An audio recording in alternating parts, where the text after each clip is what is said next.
许多国际情势分析说，中共在2027年预计要侵略台湾了。那这10年台湾的经济发展，我想是全世界都有目共睹。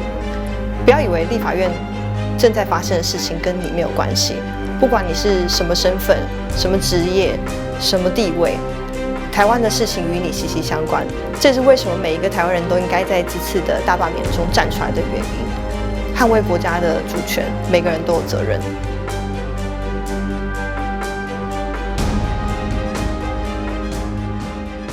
嗨，我是阿楚，我是一名北漂云人，罢免丁学中，国会不走中。现实生活中，我是一名上班族，社群上我是一名 KOL。在这次大罢免中，我负责担任游击队成员，到各地罢团中参加活动宣讲。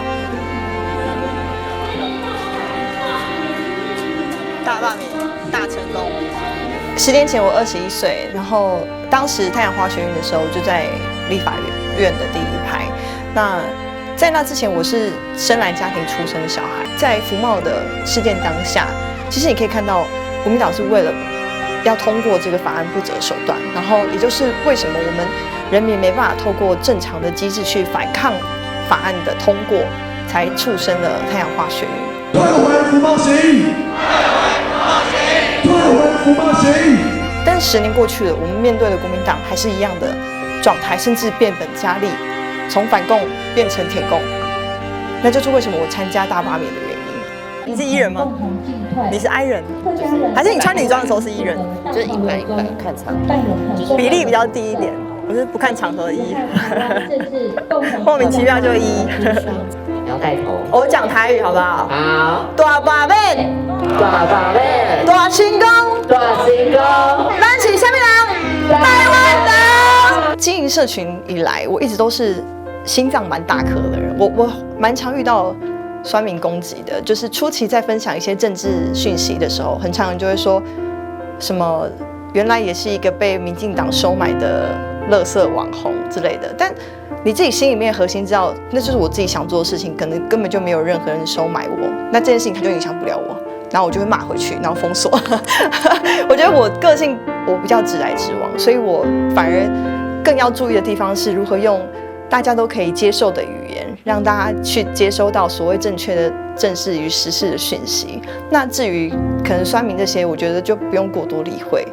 赚钱也需要有立场，你必须站着挺着腰杆把钱给赚。所以，我一直都保有正职的情况下，然后去接社群的额外收入。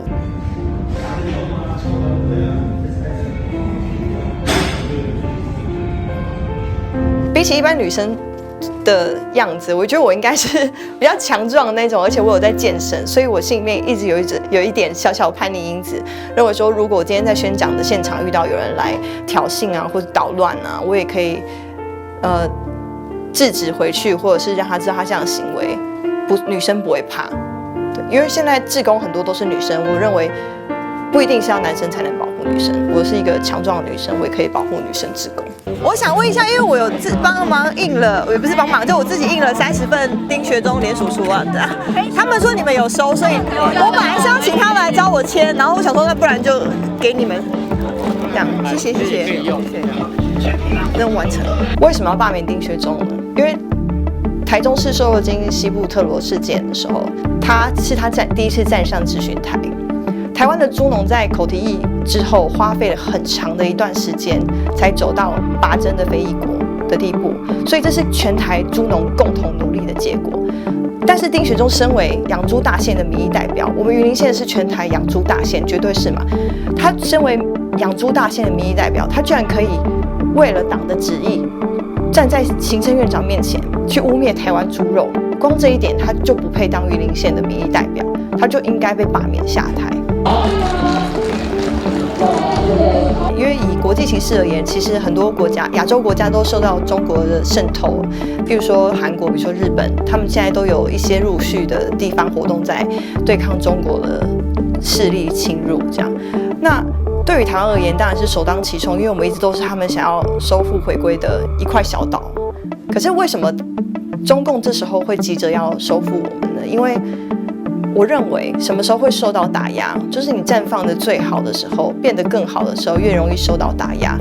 很明显，国民党在这次立法院议期跟相关的一些表现上，都已经违背了人民的旨意，然后甚至站在人民对立面。我觉得光基于这一点，每一个台湾人都应该站出来去罢免他们。因为如果国家是一个公司，人民是老板，那我们选出来的每一位员工都必须为我们老板工作才对，怎么会是跟老板对着干？